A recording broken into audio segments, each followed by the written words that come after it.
একটা শ্লোক বলি আজ, যেটা সবসময় ছোটোবেলা থেকে শুনেছি, এক সময় খায় না আর এক সময় পায় না। Hello everyone, good morning.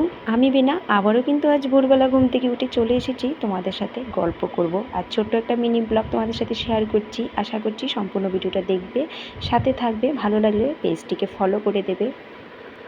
আজ কেন জানি না ঘুম থেকে উঠতে একদমই মন চাইছিল না, কিন্তু কী করব, জোর করে উঠেছি।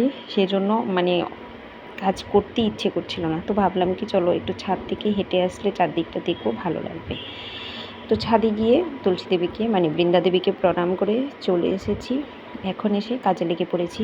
ওই যে হাঁটাহাঁটি করতে করতে কিন্তু আমার 5:05 বেজে গেছে।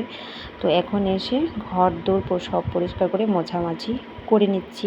তারপর স্নান করে এসে পুজো দেবো। রান্নাঘর কিন্তু আমি রাতেই খাওয়া দাওয়া কমপ্লিট করে সব বাসন ধুয়ে একদম পরিষ্কার করে রাখি। শুধু ভোরবেলা ঘুম থেকে উঠে বাসি ঘরটাকে মুছে নিই। এই দেখতেই পাচ্ছ, রাতে কিন্তু সব ক্লিন করে রেখেছি। আমার সবসময় ক্লিন থাকে। আর রাতে এই যে বাদাম, চানা এগুলি সব ভিজিয়ে রেখেছিলাম।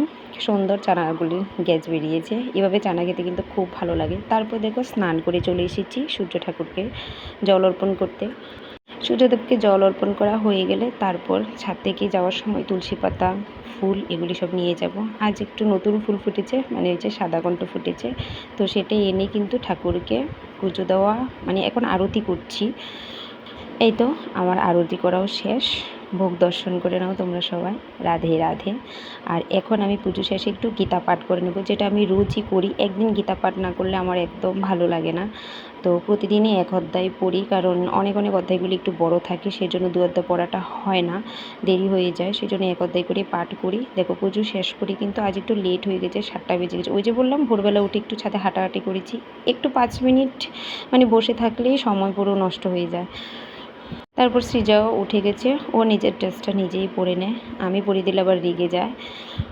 তো এখন ও একটা খেলনা নিয়ে বসে গেছে, খেলবে। খেতে খেতে ওকে আমি চুলটাও বেঁধে দেবো, আর ও ততক্ষণে চানাগুলি খেয়েও নেবে, কারণ চানাটা খেতে একটু সময় লাগে।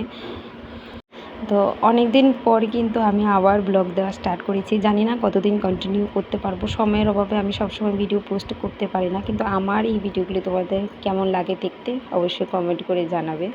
তো তারপর দেখো সৃজাকে স্কুলে দিয়ে এসে কিন্তু আমি রান্নায় কাজে লেগে পড়েছি। আজ একটু নতুন রান্না করব।